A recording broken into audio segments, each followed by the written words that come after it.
Welcome back जी rising Pakistan Ramzan special में आपको कहेंगे खुश आमदीद। बाबर अली हमारे साथ मौजूद हैं। हम पूछ रहे हैं, पूछने की बल्कि कोशिश करें कि कब कब कितनी मरतबा जो वो ताने पड़े इनको और कितनी मरतबा डांट पड़ी। या डांट के बारे में तो उन्होंने पहले बता दिया कि मेरी अम्मी मुझे बचा लेती और वो ना बचा रही होती तो मामला जो है ना वो ख़राब हो जाते। ब्रेक से पहले हम सवाल कर रहे थे कि किस तरह से आपने बताया एक शादी पे ताना पड़ा था बेगम से कि टैन हुए वो थे। तो देखें, हाँ वो टैन, ये वो ताने होते हैं जो आपकी ज़िंदगी में ना आपको एक पुश देते हैं। हाँ। ऐसा नहीं है कि मेरी बेगम इस तरह की सख्त मिजाज है। अच्छा। होता ये है कवर कि करें? नहीं कवर नहीं कर रहा, मैंने वापस भी जाना बेटे। होता ये है कि आप मिसाल के तौर पे मेरी एक आदत है बहुत बुरी, मैं टाइम का बहुत पंचुअल हूँ। ओके। तो जब मैं किसी शादी ब्याह में जाना होता है, चाहे वो अपने अजीज़ों की हो या अपने फैमिली फ्रेंड्स हो या किसी भी शादी पर, अगर फैमिली मेरे साथ है तो आपको हैरानगी होगी, मैं हॉल में एंटर होने वाला पहला बंदा होता हूँ। तो सिर्फ ऐसी हो? मैं अच्छा Same to same. मैं ऐसा होता हूँ और मेरे बच्चे और बेगम ना अचानक ना तो अगर मुड़ के मैं अगर मेरे लेफ्ट पे बैठे हूँ तो मैं देख के मैं रुकता हूँ, मुझे देख रहे हैं, खैर है, तो मुझे देख रहे होते हैं कि हमें क्यों This ले is पहले। relatable. और हमेशा पता है उन्हें। हाँ। ये मेरी आदत है। Okay. तो उस पर ज़रा थोड़ी बहुत मेरी क्लास हो जाती है। क्या किया अभी, आज भी नहीं बदल रहे आप। तो अब तो मैं टाइम भी नहीं बताता ना, मैं बताऊँ, आप सही कह रही हो कि अब लोग इतना लेट आते हैं यार।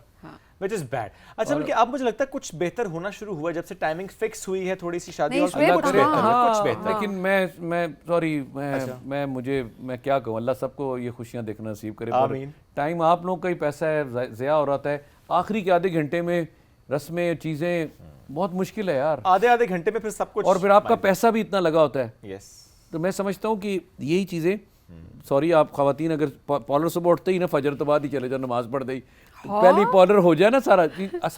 असल लेट वहाँ होता है। ख़वातीन की जो सजना सवरना होता है ना वो मेरे ख्याल से इसमें, लेकिन लेट्स गिव देम लिवरेज, वो बच्चों को भी तैयार करना नहीं, होता है ना। बच्चे भी पॉलर भी लगा लें फिर भी बहुत टाइम है। बहुत टाइम लग जाता है। 6 से 10 चलिए होता है ठीक है शाम ना, में। वी डिजर्व ना। हाँ बिल्कुल, ऐसा डिजर्व है कि आखिरी आधे घंटे में सबकी दौड़े लग रही हैं। नहीं सही बात देखें, है। इतना टाइम जो है वो खवातीन घर को देती हैं सबको, कोई इसमें उन्हें कोई मौका शक नहीं, मिलता है। इसमें कोई शक। बल्कि मैं तो इस महीने के हवाले से भी कहता हूँ कि देखिए हमारी ये बहनें माएँ, हमारी बेटियाँ एहतमाम करती हैं ना, मोस्टली तो घरों में ज़्यादा क्या 98% मैं मेरे पॉइंट ऑफ व्यू से हमारी ये जो ख़वातीन हैं जिसमें माएँ हैं, बहनें हैं, बेटियाँ हैं, घर की बहुएँ हैं, ये कर रही होती हैं एहतमाम। एवरीथिंग। जब ये पूरा महीना करते हैं ना तो मुझे लगता है कि हर मर्द का एक फ़र्ज़ बन जाता है फिर उसको एक ऐसा कीमती तोहफ़ा दे या जो भी उसकी हैसियत के मुताबिक है। तो पूरा महीना उसने खिदमत की होती है। आप देखें सहरी, उसके बाद सहरी के बाद वो काम वहाँ नहीं ख़त्म हो जाता, उसके बाद उसका एहतमाम होता है बाद में दोपहर में उठ के अब अफ्तारी में क्या बनाना है। फिर अफ्तारी के बाद भी शाम में भी एक हल्की सी, आपको पता है एक मर्द हजरात या घर वाले 10 और 11 के दरमियान भी कुछ खाते हैं, भूख लग जाती है। भूख लग जाती है। तो ये फिर किचन के मामलात को देखना, ये सारी चीज़ें वो डिज़र्व करते हैं। फिर वो कोई ना कोई ऐसा रिवॉर्ड, कोई भी इनाम जो आपकी हैसियत के मुताबिक हो तो वो करना चाहिए। नहीं, और फिर 80-90% जो आप कम से कम आगे ईद के दिनों में खुदा के लिए उनको ना कहीं बाहर ले जाया करें, उस दिन भी उनसे खाना ना बल्कि और ये भी ज़रूरी है, ट्राई करें, सपोर्ट करें। 80-90% वाले जो मर्द इस वक्त देख रहे हैं, तोहफा तो आप वैसे भी देना भी चाहिए, बट हेल्प करें, हेल्प भी करें यार, प्लीज हेल्प भी करें। मैं करता रोजा हूँ, आपने भी रखा हुआ है। मैं करता हूँ। क्या बनाते सारे बर्तन उठा के बनाना तो नहीं पता मुझे, सारे बर्तन मैं लगाता हूँ। अगर मैं घर पे हूँ, ओके, मैं सारा कुछ खुद सेट करता हूँ।